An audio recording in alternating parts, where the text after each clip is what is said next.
Hablando del poder disciplinario, siempre hablamos de límites del poder disciplinario. Hay una serie de límites, creo que 6 o 7 límites, porque al final el poder disciplinario de la empresa no es absoluto, ¿no? No tiene un poder dictatorial contra los trabajadores y trabajadoras. Estamos en un Estado de Derecho, regidos por una Constitución, por una normativa laboral, y por lo tanto, cualquier actitud que tenga el empresario, cualquier medida que tome el empresario, tiene que estar regulada, ¿no? Tiene que actuar dentro de un margen legal. Entonces, el primer límite es que el poder empresarial solamente puede circunscribirse a la jornada laboral o al centro o lugar de trabajo, como norma general. ¿Qué significa esto? Que la empresa me puede sancionar o puede detectar que yo tengo una falta cuando hay cosas que yo hago, que ejecuto, hechos que se producen dentro de la jornada o en el lugar de trabajo. Esto digo con carácter general porque hay en ocasiones que la empresa puede sancionarte por cosas que realices fuera del lugar de trabajo. Por ejemplo, se me ocurre la competencia desleal, ¿no? Por ejemplo, hay contratos de trabajo en el que se incluyen cláusulas de que yo no puedo trabajar en otros sectores, o sea, en otra empresa del mismo sector o de la misma actividad o similar económica, y la empresa en ese caso me puede sancionar, ¿no? No lo estoy ejerciendo esos hechos dentro del lugar de trabajo, fuera, pero me puede sancionar porque está incluido en mi contrato de trabajo. Como segundo límite, podemos decir que la falta y la sanción tiene que estar siempre reconocida o tipificada, como decimos los juristas. ¿Qué significa tipificada? Que tiene que estar recogida en algún texto, marco legal o convenio colectivo. Por ejemplo, el Estatuto de los Trabajadores recoge varias faltas, muy poquitas, ¿vale? Pero reconoce algunas faltas. Si no estuvieran reconocidas en el Estatuto de los Trabajadores, la empresa no me puede sancionar por una falta que se invente, ¿no? Una falta inventada. Como digo, tiene que estar recogida en el marco legal o en un convenio colectivo de aplicación. Por eso siempre es importante que revisemos el convenio colectivo, mi convenio colectivo de aplicación, ya sea sectorial, de empresa, etcétera. Porque en ese convenio colectivo siempre se suelen disponer un listado de qué faltas existen, tanto leves, graves como muy graves. Otra limitación al poder de la empresa es lo que se le llama la singularidad de la sanción, lo que se dice en latín non bis in idem.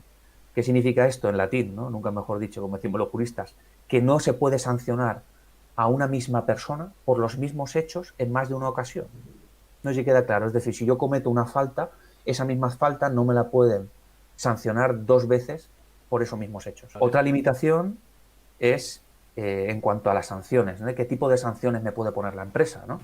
A ver, no puede poner sanciones que estén al margen de la ley. Nos han llegado algunos casos, trabajadores que dicen, no, es que mi empresa me ha sancionado, me han suprimido un plus, un complemento que yo tenía en la nómina, desde que cometí esta infracción, la empresa me la ha eliminado. No puede, totalmente prohibido. Esa sanción sería nula. Ni reducción de vacaciones, ni reducir descansos, ni multas dinerarias, ni supresión de pluses, todo eso son sanciones totalmente prohibidas. El principio de proporcionalidad, y esto es muy importante. Las faltas tienen que ser, las sanciones tienen que ser proporcionales al hecho, a la persona y a la sanción que me imponen. ¿De acuerdo? Si yo cometo un hecho, no puede imponerse la sanción máxima por ese hecho. Tiene que graduarse. Por poner un ejemplo, las ofensas verbales al empresario, ¿no? Todos sabemos que pueden sancionarme, es una falta y me pueden imponer una sanción. Bueno, pues en el caso de ofensas verbales al empresario, habría que analizar la situación, ver en qué circunstancias se ha producido, ver qué personas estaban implicadas, qué tipo de ofensas, ¿no? Eran unas ofensas, ofendían mucho al empresario. Culturalmente, esas ofensas pueden ser consideradas como algo habitual en las relaciones personales, en la sociedad. ¿Me explico, Paul? Sí, sí. Todo eso tiene que analizarse y tiene que ser proporcional. No tiene libertad el empresario para sancionar como él considere. Siempre tiene que haber un criterio, un principio de proporcionalidad. Y esto es muy importante cuando impugnemos judicialmente la sanción. Y por último, ya el último límite, aunque será por entendido, es que no puede vulnerar derechos fundamentales, ¿de acuerdo? Nunca. Y lo decimos siempre, cuando hay una actividad sindical, yo estoy ejerciendo un derecho fundamental, a mí no me pueden sancionar por ejercer una actividad sindical, ni puede estar relacionada esa sanción con mi actividad sindical, porque estaría vulnerando el derecho fundamental. Por tanto, esa sanción sería nula. Eso en cuanto a límites, que son importantes y yo creo que la gente debe de saberlos a la hora de saber cuándo me impone una sanción, si cumple el empresario con esos límites o no. Si te parece, podemos hablar de la prescripción de las faltas. Las faltas prescriben, ¿de acuerdo? Y impiden que cuando la falta ha prescrito, la sanción me pueda sancionar por esa falta. Yo siempre lo explico así. No es lo mismo una falta que una sanción. La falta es el hecho que yo cometo, que puede estar estipulado en el Estatuto de los Trabajadores o en mi convenio colectivo, y la sanción es, nunca mejor dicho, el acto disciplinario que me impone la empresa por haber cometido esa falta. Faltas leves prescriben a los 10 días desde que se comete el hecho o desde la que la empresa tiene conocimiento, 10 días, como digo, leves, 20 días las graves y las 60 días las muy graves. En todo caso, 6 meses, cualquier tipo de falta, desde que se cometió, prescribe. ¿Cómo la empresa puede sancionarme, ¿no? Y qué proceso tiene que seguir? Lo ha comentado antes también la compañera que nos ha escrito por el chat. Le habían entregado un escrito, dándole plazo para hacer alegaciones, ¿no? Esto forma parte del proceso sancionador. Siempre recordamos, hay que revisar el convenio colectivo de aplicación, porque muchos convenios colectivos estipulan o regulan un procedimiento sancionador con determinadas características. Entonces, es interesante siempre, antes que nada, mirar nuestro convenio. Sé que me repito mucho, pero es necesario para que la gente lo sepa. ¿Qué pasa si no se cumple el procedimiento sancionador? La consecuencia es que esa sanción es nula, ¿de acuerdo? Menos la sanción que tiene que ver con el despido disciplinario, que lo vamos a ver por último. Pero para que se nos quede en la memoria, si no han incumplido el procedimiento de la empresa, podremos anular esa sanción, sea la sanción que sea. Si no han cumplido el procedimiento. El procedimiento sancionador, que establece el convenio o el que sea. Suele haber un procedimiento. Menos las faltas leves, por ejemplo, que no tienen ningún tipo de formalidad. Las faltas leves, lo que dice la ley es que solamente hace falta una comunicación, pero no hay una formalidad. Al contrario que las faltas graves y muy graves, sí que hay una formalidad por escrito. En el escrito que me comunican, como que yo he cometido esa falta grave o muy grave, deben de concretar los hechos, la fecha en la que se cometen y la fecha de efectos de la sanción. Si a mí, por ejemplo, la empresa me impone una sanción muy grave y no me concreta con claridad y con detalle qué hechos he cometido, cuándo se produjeron esos hechos, qué testigos existen, por ejemplo, etcétera, ni me dice la fecha en la que me va a imponer la sanción, me está generando una indefensión y por lo tanto yo también podré impugnarlo en los tribunales y conseguir la nulidad. Muy importante siempre, y esto que se nos retenga, cualquier documento que me presente la empresa, siempre tenemos que firmar no conforme y la fecha. Esto es lo que nos va a permitir luego poder impugnar la sanción. Si yo la firmo y no alego nada, la empresa podría decir, hipotéticamente, que yo estoy de acuerdo con los hechos que se me describen en la carta. ¿Correcto? Por lo tanto, siempre no conforme y la fecha. Y un truco para la gente que nos está escuchando. En ese periodo de alegaciones que te deja la empresa, ¿no? Desde que te lo comunica hasta que te impone la sanción, que te dice, alégueme lo que usted considere. Nuestra recomendación como asesores es no alegar absolutamente nada. ¿Y por qué? Porque la empresa, cuando te comunica este expediente contradictorio y te da la opción de alegar, la empresa ya sabe que te va a sancionar. No vas a conseguir nada con esas alegaciones. Al revés, si no tienes un buen asesoramiento y alegas algo que pueda estar en tu contra, esto es como cuando te detienen, ¿no, Paul? Claro. Que te dicen, ¿quieres alegar algo? No, tengo el derecho a permanecer en silencio. Pues hasta que esté mi abogado. Pues en este caso recomendamos lo mismo. No alegar nada, a no ser que sea que los hechos son rotundamente falsos. En una frase, los hechos son rotundamente falsos. Y ya está. Porque como empecemos a alegar cuestiones que exceden de lo que se nos está imputando, puede perjudicarnos en la sanción. Por lo tanto, lo recomendable, repetimos, es no responder a esa solicitud. La empresa tiene la obligación de, si estamos afiliados a un sindicato, afiliados o afiliadas, tener un trámite de audiencia ante su delegado. Es decir, que si a mí me pone una sanción grave o muy grave, la empresa tiene que comunicárselo también al delegado de mi sección sindical. Y tiene que estar delante mía el delegado cuando me entreguen la sanción. Eso es muy importante. Hay tres tipos de sanción. Una es la amonestación por escrito, que suele ser habitual sobre todo en las faltas leves. Incluso en algunas faltas graves o muy graves, la empresa, de buena fe, ¿no? Como ellos dicen, suele optar por amonestarte por escrito. ¿Qué es una amonestación por escrito? Pues es un escrito, la sanción es esa, el escrito. No supone nada más. Lo único es que esta sanción ya queda impuesta y, como decía Paul antes, si en el futuro cercano tienes otro tipo de sanción, puede ser acumulable.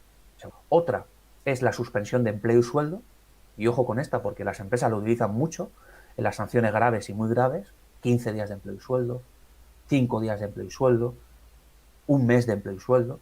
¿Qué es una suspensión de empleo y sueldo? Es una suspensión, como dice su palabra, de mi contrato, una suspensión contractual. Es como un ERTE, ¿no? Correcto, ¿te acuerdas que hemos hablado de la naturaleza, ¿no? De la suspensión, o como una excedencia. Hablando de naturaleza jurídica, ¿eh? Vale. No es lo mismo, evidentemente, pero sí, la naturaleza jurídica es eso: mi contrato se queda en suspenso, no me despide, yo sigo teniendo una relación con la empresa, pero mi contrato se suspende y yo no puedo trabajar en la empresa, ni la empresa me abona salario durante ese periodo. Entonces es bastante complicado, porque un trabajador durante un mes sin recibir un salario y sin trabajar, pues es una sanción muy grave, incluso a veces más grave que un despido, porque el despido, bueno, pues yo puedo buscar otro trabajo, puedo cobrar el desempleo, puedo impugnarlo, conseguir una indemnización. En este caso no, estoy sin trabajo un mes, ¿de acuerdo? Y además, como digo, no puedes trabajar en otra empresa, porque se consideraría transgresión de la buena fe contractual. Por lo tanto, no puedo prestar servicios en otra empresa. Importante, como es una suspensión y tu contrato no está extinguido, ¿qué pasa cuando acaba esa suspensión, Paul? Que yo vuelvo a mi trabajo. La empresa tiene la obligación de readmitirme.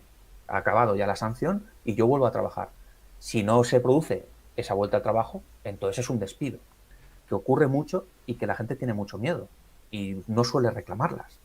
Entonces es peligroso por lo que digo, porque pueden acumularse esas sanciones y se puede convertir en una muy grave. Incluso Por las último, amonestaciones, ¿no? Se podrían también... ¿qué? Las amonestaciones incluso que parecen Claro, claro, prácticamente eso es. inofensivas, también es importante lucharlas o negarlas o invalidarlas si no las Eso es, hemos Paul. hecho. Eso es. Cualquier falta leve, cualquier amonestación por escrito se puede impugnar también y se puede conseguir que se anule. Incluso a nosotros muchas veces nos pasa que a lo mejor es una sanción grave, la impugnamos y la empresa, antes de llegar a juicio, dice: vale, tenías razón, es desproporcionada, te la reduzco a leve. Vale, pues perfecto. Bueno, a lo mejor me interesa, me la reduces a leve y ya veremos luego lo que pasa. Muchas Bueno, veces la empresa incluso claro. reconoce que la sanción era desproporcionada. Esto también es un clásico, ¿no? A la que ven que la persona trabajadora con Claro, la que se están metiendo conoce sus derechos y está sindicada y no está sola, la empresa rápidamente, ya lo hemos dicho muchas veces, y es un clásico, como digo, recoge cable y pone el freno. Así eso que, es. pues, como siempre decimos, pues sindicaros y organizaros y apoyaros en el lugar de trabajo, como intentamos hacer Correcto. aquí y como sabemos que muchas intentáis hacer también en vuestras oficinas, fábricas, restaurantes y en todos sitios. Hemos dicho amonestación por escrito, suspensión de empleo y sueldo y la más famosa, ¿no? Que es el despido disciplinario, que ahora hablaremos un poquito al final de él, para que se sepa. En cuanto a las impugnaciones de la sanción, y con esto ya acabamos con qué pasa y cómo puedo impugnar yo mi sanción, decir que tenemos 20 días hábiles para impugnar esa sanción. 20 días hábiles, recordamos, hábiles son días que no son sábados, domingos ni festivos. ¿De acuerdo? Desde que se me impone la sanción, no desde que inicia el procedimiento sancionador, desde que cometí la falta, no. Desde que me impongan la sanción, desde que la sanción tiene efectos, desde ese momento empiezan a computar 20 días hábiles para yo contactar con mi sindicato, asesorarme y ver si hay posibilidad jurídica de impugnarla. Si se gana el juicio, hay una sentencia donde ahí se valora todo. En esa sentencia, en ese juicio, podemos aportar testigos: yo no cometí este hecho. Podemos aportar grabaciones de audio, podemos aportar cualquier elemento de prueba que sirva para desmontar el argumentario de la empresa, ¿no? Que ha dicho que cometió una serie de hechos. O bueno, yo puedo alegar todo esto.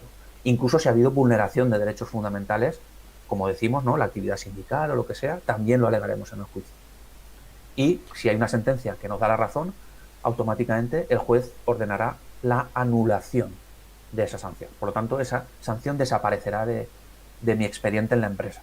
Muchas consultas nos llegan porque la gente tiene miedo y piensa que cuando una empresa le sanciona, esa sanción queda como en un expediente suyo, como en una mochila que se va llevando de empresa a empresa, y que luego las empresas, a la hora de contratar, pueden revisar si ha sido sancionado anteriormente en una empresa. Rotundamente falso. Como una lista negra, ¿no? Correcto, rotundamente falso. Las sanciones que a mí me impone mi empresa se quedan en mi empresa y son además son, ¿cómo decirlo?, una información protegida, de carácter personal. Siempre hay que llegar al juicio o no necesariamente. No necesariamente, lo que siempre decimos: si nosotros en muchas ocasiones, lo que ocurre a las empresas y a las gestorías de las empresas, ¿no? Que no olvidemos que son los que elaboran, ¿no? Este tipo de sanciones y tal, es que piensan, y tienen razón, que el 90% o más de los trabajadores y trabajadoras no impugnan las sanciones. Entonces, suelen tener defectos de forma, esas sanciones, suelen tener defectos de forma, o adolecen de los hechos, de concreción de hechos, o falta algún tipo de elemento en el procedimiento, adolecen de defectos. Un trabajador impugna esa sanción, dicen, ostras, no vamos a llegar a juicio por esta sanción porque me lo van a ganar. Entonces no se suele llegar a juicio por una sanción, se suele pactar en la conciliación previa, hay una conciliación antes, y se suele pactar o una rebaja o una retirada de la sanción. ¿Has terminado, Antonio, de lo que nos querías comentar? Bueno, quedaba lo más importante, que es el despido disciplinario. Siempre hay que estar a la gravedad, ¿de acuerdo? Tiene que ser un hecho muy grave y proporcional. ¿Qué es lo que ocurre? Que el Estatuto de los Trabajadores regula muy pocas causas de despido disciplinario. Y las resumo muy brevemente, son 7. Faltas de asistencia o puntualidad al trabajo, ¿vale? Para que me acometa un despido disciplinario por faltas de asistencia o puntualidad, tiene que ser un hecho muy grave. No puede ser una simple falta de 5 minutos, ¿de acuerdo? Para eso hay que mirar las sentencias y hay que mirar lo que dice la jurisprudencia. 2. Indisciplina y desobediencia en el trabajo, ¿de acuerdo? Si yo tengo desobediencia por parte de la empresa y tal, también me pueden hacer un despido disciplinario. Ofensas verbales o físicas, que ya lo hemos dicho antes, Paul, tienen que siempre estar muy atentas al contexto, ¿no? A las circunstancias, a las personas, a qué tipo de ofensas. Transgresión de la buena fe contractual, que esto significa cualquier comportamiento que yo tenga negligente, ¿no? Entre comillas, ante la empresa, y esto es muy abierto, deja muy abierto a las empresas a que digan que he transgredido la buena fe contractual para poderme aplicar una sanción, un despido disciplinario. Que esto es como muy interpretable, ¿no? Como muy interpretable, y por eso hay que estar bien asesorado, y la jurisprudencia ha matizado qué significa esto. También por disminución del rendimiento, ¿no? Que solemos decir muchas veces, me han despedido por disminución voluntaria de mi rendimiento. Pues es porque hay una causa que permite que me despidan por ello. Embriagadez o toxicomanía, perdón, es decir, tienen que ser habituales y repercutir negativamente en el desarrollo de mi trabajo. No vale que yo en mi tiempo libre, fuera de mi jornada laboral, si no repercute, la empresa no me puede sancionar por ello, evidentemente, ¿eh? Tiene que haber una repercusión directa con mi puesto de trabajo. Y cuando existe un acoso discriminatorio, Paul, y esto es muy importante, cuando hay una discriminación sexual, de género, racial, etnia, ideológica, religiosa, la empresa puede despedir al trabajador que cometa este tipo de discriminación. Lo más importante del despido disciplinario es que no obtengo ningún tipo de indemnización cuando se produce. 0 euros de indemnización, ¿de acuerdo? ¿Esto significa que yo no tenga finiquito cuando me... Te lanzo la pregunta, Paul. Cuando me despiden y de forma disciplinaria no me dan indemnización, ¿significa que no tengo finiquito? Mi respuesta es que creo que no, porque el finiquito es las vacaciones que no has cumplido convertidas en sueldo. Así que indemnización y finiquito son dos cosas que van por separado y por tanto el no tener indemnización no nos deja sin finiquito. ¿Estoy en lo cierto? Correcto. Además, muy bien explicado. ¿Es así? ¿No? Entonces, si yo al final me despiden de forma disciplinaria, demando, porque puedo impugnar, recordemos, es una sanción, yo impugno el despido y lo gano, aquí no es nulidad, a no ser que haya vulneración de derecho fundamental, sino que se convertiría en improcedente y entonces la empresa tendría la obligación de pagarme la indemnización de 33 días de salario por año trabajado que no me pagó en el momento del despido.